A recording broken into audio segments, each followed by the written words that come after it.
Oui, mes chers amis, comme c'est devenu maintenant la coutume que je vous raconte des histoires qui vont vous insuffler la Emouna, ramenez juste une dernière phrase du Ramban dans lequel il nous dit "Uba'avur ki hakadosh baruch hu lo ya'aseh ot umufet bechol dor le'enei Koracha au Kofer. Et bien sûr, Akadosh Baruch Hu ne va pas, entre guillemets, s'amuser à faire des miracles comme il a fait à la sortie d'Égypte à chaque fois qu'il y aura un renégat qui doutera de son existence ou de sa toute-puissance ou de sa providence.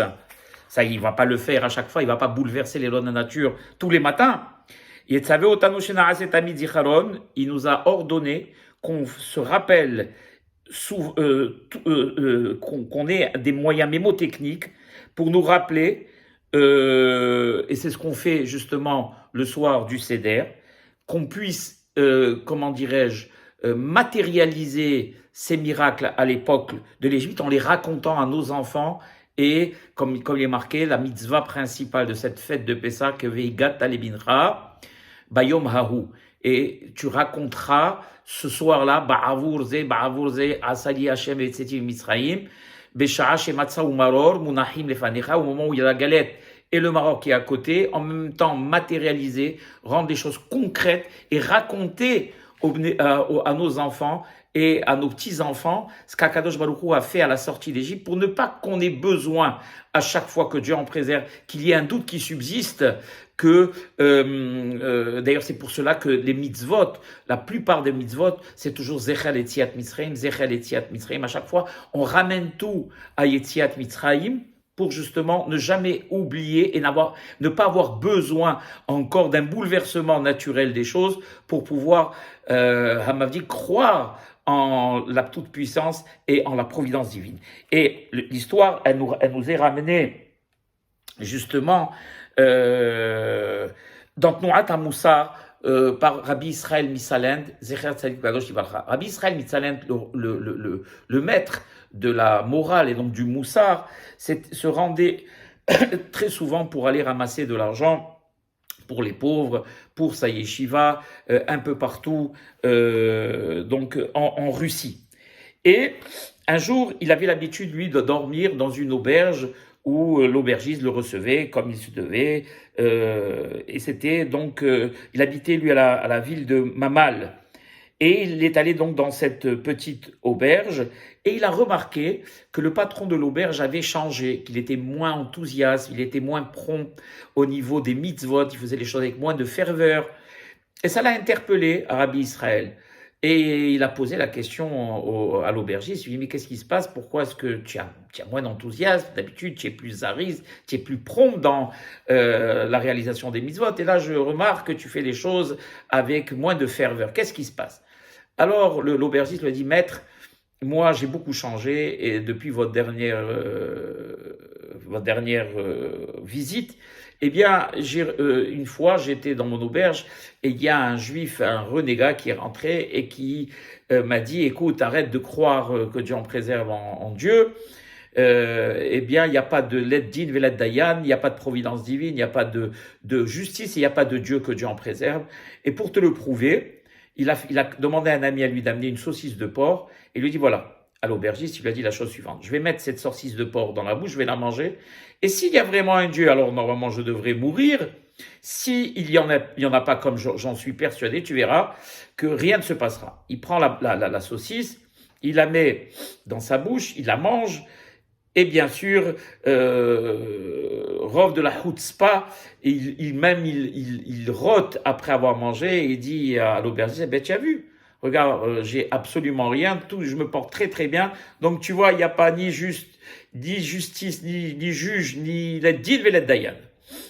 Alors l'aubergiste, il dit à Rabbi Israël, vous avez vu Rabbi Israël, quand moi j'ai écouté ça, ça m'a complètement bouleversé. J'avais moins d'enthousiasme et j'ai eu vraiment une atteinte très forte dans ma émouna naturelle. Rabbi Israël, comme toute sadique qui connaît l'adage Da'ma le'ashivla pikoros, sache quoi répondre au renégat ou à la personne qui est refait dans sa émouna, eh bien, il a laissé les choses passer. Il avait vu que c'était pas le moment adéquat pour répondre. Et donc, il est allé dans sa chambre. une heure après, à peu près, il y a la fille de l'aubergiste qui vient, toute heureuse, et qui annonce à son père, Papa, j'ai eu un diplôme en chant et j'ai eu un diplôme en mathématiques. Rabbi Israël a entendu ça et il fait demander la fille, il demande de venir dans sa chambre. Quand elle arrive dans sa chambre, la jeune fille, il lui dit, chante. Alors elle le regarde étonnée. Pourquoi, Rabbi, voulez-vous que je chante? Mais tu viens d'annoncer que tu avais un diplôme de chant. Chante.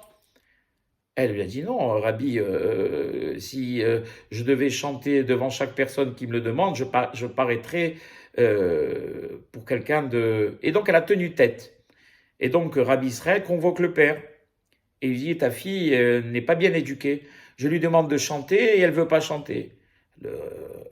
L'aubergiste s'adresse à sa fille, ma fille, c'est Rabbi Israël, c'est pas n'importe qui, c'est notre maître. Pourquoi ne veux-tu pas chanter? Alors elle lui dit, papa, si tu crois qu'à chaque fois que quelqu'un me demande de chanter, à n'importe quel moment de la journée, à n'importe quelle heure, je me mets à chanter, non seulement c'est pas logique, et en plus, eh bien, on va me prendre pour une folle. On ne chante pas à n'importe quel moment, n'importe où. Si Rabbi veut me voir chanter, eh bien, il y aura des occasions qui se présenteront. Quand je chanterai, je donnerai un récital qui vienne m'écouter chanter. Mais pas avant, je me défends de chanter. Le père, écoutant les arguments de sa fille, qui lui paraissaient logiques, a dit au Rabbi, ben écoutez, ce qu'elle dit, Rabbi, c'est logique, j'ai pas d'argument contraire. Alors il lui dit, Rabbi Israël, eh bien, grâce à Dieu, que tes oreilles écoutent ce que ta bouche vient d'énoncer. Ta fille, à juste titre, ne va pas chanter à chaque personne qui lui demandera de chanter. Et elle n'a pas besoin de le faire, puisqu'elle a un diplôme qui le prouve. Eh bien, c'est exactement la même chose pour Akadosh Baruch Hu. Penses-tu à chaque fois que quelqu'un qui ne croira pas en la providence divine et qui ne croira pas que Dieu en préserve, qu'il y a un juge et qu'il y a une justice, qu'à chaque fois que il voudra, par exemple, il dira, par exemple, eh bien, s'il y a un Dieu, que je tombe du cheval le Shabbat, ou s'il y a un Dieu, que la terre s'ouvre devant moi et m'engouffre. Hakadosh Baruch Hu a eu plusieurs fois l'occasion de prouver sa toute-puissance à la sortie d'Égypte. Au temps de Yehoshua, où le soleil s'est arrêté, Shemesh Begivrandon, Ayalon, il a prouvé à l'époque des Nevi'im, il a prouvé à l'époque de Eliyahu Navi sur Har Carmel, il a prouvé à l'époque d'Esther et de Mordechai, il a prouvé à l'époque des Hashmonaïm, il a prouvé à maintes et maintes reprises. Pense-t-il qu'il ait besoin à chaque fois que quelqu'un ne croit pas en sa toute-puissance, qu'il ait besoin de changer encore à chaque fois les lois de la nature? C'est complètement absurde. Au même titre que ta fille, elle, à juste titre, n'a pas besoin de chanter devant toutes les personnes puisqu'elle a son diplôme qui le prouve. C'est comme si on rentrait chez un docteur et qu'avant qu'il nous consulte, on lui pose des questions de médecine. Et il va nous prendre pour un fou, le docteur. Pour savoir si vraiment il est médecin, il y a derrière lui son diplôme qui le prouve. Comme il y a pour Akadosh Baruch Hu la Torah qui est son diplôme, qui prouve sa toute-puissance. Et donc, Akadosh Baruch Hu n'aura pas besoin à chaque fois de renouveler et de renouveler les miracles d'Égypte pour avoir à prouver à chaque imbécile qui ne croit pas à sa Ashgaha qu'il existe et qu'il est le Tout-Puissant. Voilà, mon fils.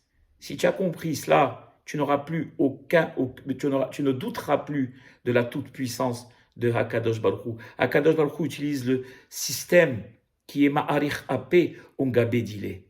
C'est quoi Marich Apé? Akadosh Baruch Hu, quand le rachat le défie, il lui donne la possibilité de se rattraper. La Hazor Bitshuva. Il ne le punit pas tout de suite, car à la différence d'un roi de chair et de sang qui a un temps limité sur cette terre, se venge immédiatement de ceux qui se rebellent contre lui, parce qu'il ne sait pas s'il pourra le faire le lendemain. Mais Akadosh Baruch Hu, il n'a pas le temps n'a aucune influence sur lui. Il est éternel. Et donc, il a tout le temps devant lui. Le temps humain tel qu'on le connaît n'a aucune influence sur le temps divin. Et donc, Akadosh Baruch Hu donne la possibilité à la personne de la Hazor Bitshuva et de revenir vers lui. S'il ne le fait pas, peut-être plusieurs années, ou peut-être que Dieu en préserve ses enfants, ou ses petits enfants paieront car Akadosh Baruch Hu, au même titre qu'il est nommé Kaper Sachar Sheshum Bria, chaque être humain qu'il fait quelque chose à Kadosh Baruch Hu le lui rend, quelle que soit la chose qu'il a fait, même si c'est le plus grand lachar. À ce titre, chaque Avera et chaque défi qu'il a lancé contre Akadosh Baruch Hu, s'il ne se réalise pas, Akadosh Baruch Hu le punira. Mais ça se fera dans le temps long, le temps d'Akadosh Baruch Hu. Et tu n'as aucune raison de douter de sa toute-puissance. Voilà mes chers amis. Baruch Adonai Le'olam. Amen ve Amen.